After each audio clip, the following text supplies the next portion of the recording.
আসসালামু আলাইকুম ওয়া রাহমাতুল্লাহি ওয়া বারাকাতুহু। সম্মানিত মুসলিম ভাই বোনেরা, সকলকে জানাই আন্তরিক শুভেচ্ছা ও মোবারকবাদ।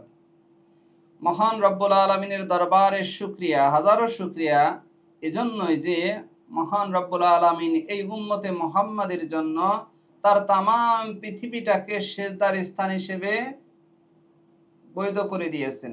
কারণ এই উম্মতে মুহাম্মাদের জন্য পৃথিবীর যে কোনো প্রান্তে যে কোনো স্থানে শুধু জায়গাটা যদি পাক হয় তাহলে সেখানেই কি নামাজ আদায় করা যাবে। অথচ অন্যান্য নবীদের কিন্তু অন্যান্য নবীদের উম্মতদের জন্য ছিল একটা নির্দিষ্ট জায়গা, সেখানে নামাজ আদায় করার জন্য। কিন্তু আল্লাহ তাআলা এই উম্মতে মুহাম্মাদের উপর এত ইহসান করেছেন যে পৃথিবীর যে কোনো জায়গা যদি পাক হয় নামাজ আদায় করা যাবে। তবে শুধু 7 জায়গার ব্যাপারে রাসূলুল্লাহ সাল্লাল্লাহু আলাইহি সাল্লাম বলেছেন যে 7টি জায়গা যেখানে নামাজ আদায় করা যাবে না। 7 জায়গা।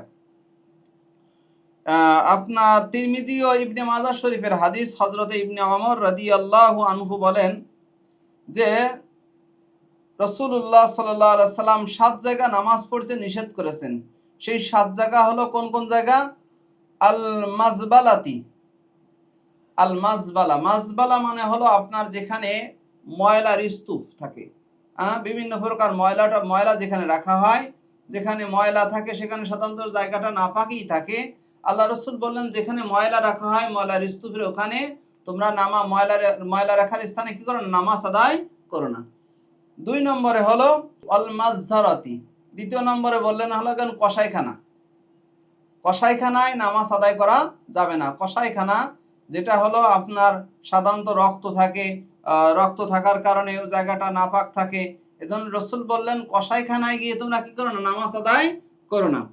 তৃতীয় নম্বরে বলেন আল মাকবারাতি, কবরস্থানে বা কবরের উপর গিয়ে নামাজ আদায় করা যাবে না। কারণ এতে কবরের কি হয়, সম্মান নষ্ট হয়। আবার দেখা যাচ্ছে অনেক সময় দেখা যায় শিরিক হওয়ারও সম্ভাবনা থাকে। এজন্য কবরস্থানে গিয়ে বা কবরের উপর নামাজ আদায় করা যাবে না।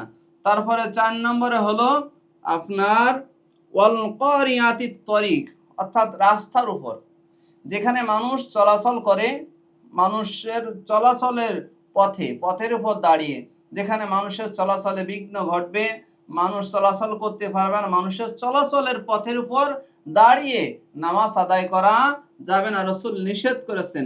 5 নম্বরে বলেছেন অফিল হাম্মাম, অর্থাৎ গোসলখানায় আপনার নামাজ আদায় করা যাবে না। কারণ গোসলখানায় অনেক সময় নাফাকি থাকে।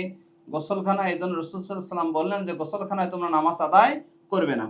এরপরে বলেছেন অফি মাআতিনিল ইবলি, আপনার উটের বাথানে যেখানে উট লালন পালন করা হয় সেখানে রাসূল সাল্লাল্লাহু আলাইহি ওয়াসাল্লাম নামাজ পড়তে নিষেধ করলেন। কারণ যে উটের বাথানে আপনি নামাজ পড়বেন, হতে পারে উট পেশাব করে দিল, আপনার শরীর নাপাক হয়ে গেল, অথবা উট আপনার উপর আক্রমণ করে বসতে পারে। এজন্য রাসূল সাল্লাল্লাহু আলাইহি ওয়াসাল্লাম বললেন যে উটের বাথানে গিয়ে তোমরা কি করো না, নামাজ আদায় করো না।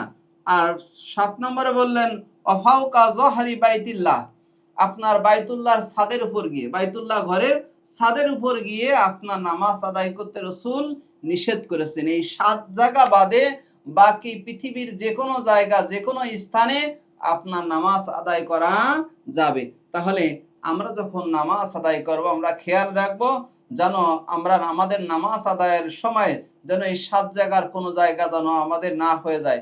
খুবই সতর্ক থাকবো। আমরা ইবাদত করব পবিত্রতার সাথে, পবিত্রতা অর্জনের সাথে কি করব, ইবাদত করব। আর আল্লাহ তাআলা কি বলে, রাসূল সাল্লাল্লাহু আলাইহি ওয়াসাল্লাম বলেছেন আত-তুহুরু শাতরুল ঈমান, পাক পবিত্রতা ঈমানের অর্ধেক।